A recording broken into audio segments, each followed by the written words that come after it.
हमार music world.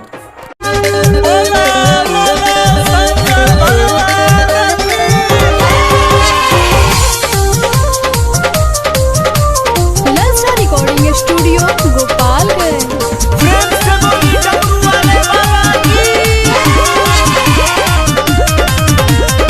वहीं के मुखिया के बुक को के गाड़ी कोई ले ले बाड़ी उ सब तैयारी चाचा मौसी तैयार बिया। वहीं के मुखिया के बुक को के गाड़ी कोई ले ले बाड़ी उ सब तैयारी होई कोरोना से बावे झमेल हो सगरी पालन कोइल हो कोइल फेल हो दर्शन भोला के आसो नहीं कर पाई रे।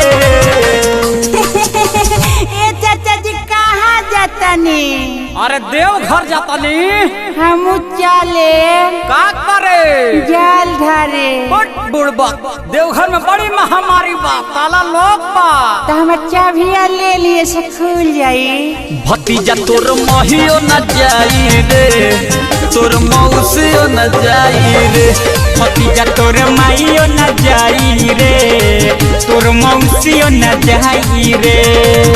अरे बाबा के नगरी बंद बा कैसे जलवा चढ़ाई रे भतीजा तोर महियो न जाई रे तोर मौसियो न जाई रे।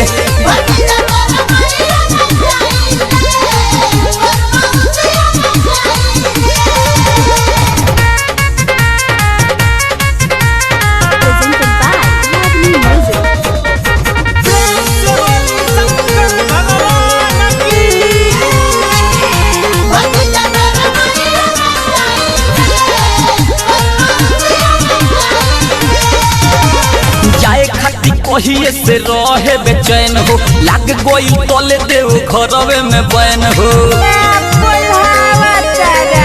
अरे मन ही में भोला जी के सब लोग करता रे हरावा में बैठी गोबारन हो।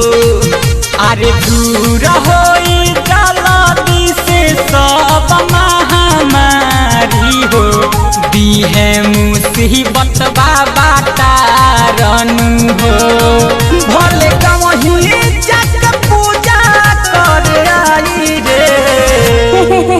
चाचा जी हम हमार मामी तैयार बिया नया नया दुनिया दी पेन ले बनी छा। बुढ़बा कब से कहतानी कि ना तोर माई जाई ना तोर मौसी जाई तोरा बुझाते नहीं खे भतीजा तोर महियो न जाई रे तोर मौसियो न जाई रे भतीजा तोर माइयो न जाई रे तोर मौसियो न जाई रे।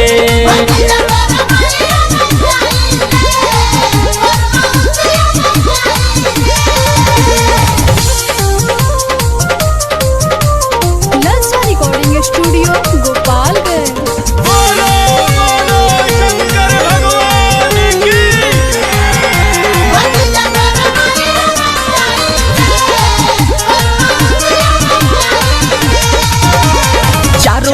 पुलिस के लागल बावे पहारा सभे परेशान बावे मैटर बावे गहरा खाली देरवा तारा हमरा के। अरे मासूम कवि विकास लकी राजा हो ऐसन कबो ना भइल रहे हो। अरे भूले तो राजा के संगे तो पर साल जोड़ा कांवर लेके गइल रहे हो। सोची सोची कुछ तो पछताई रे।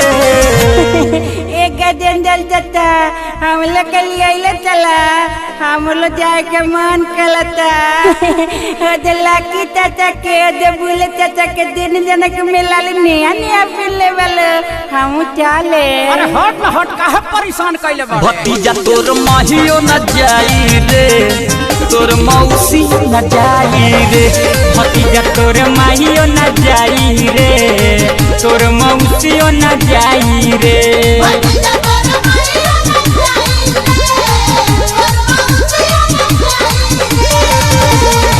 ए चाचा हवे मंदिलिया का अरे तोरा कहाँ लग गई रहे, डिजिटल जमाना में बड़ी तेज हो गई बा।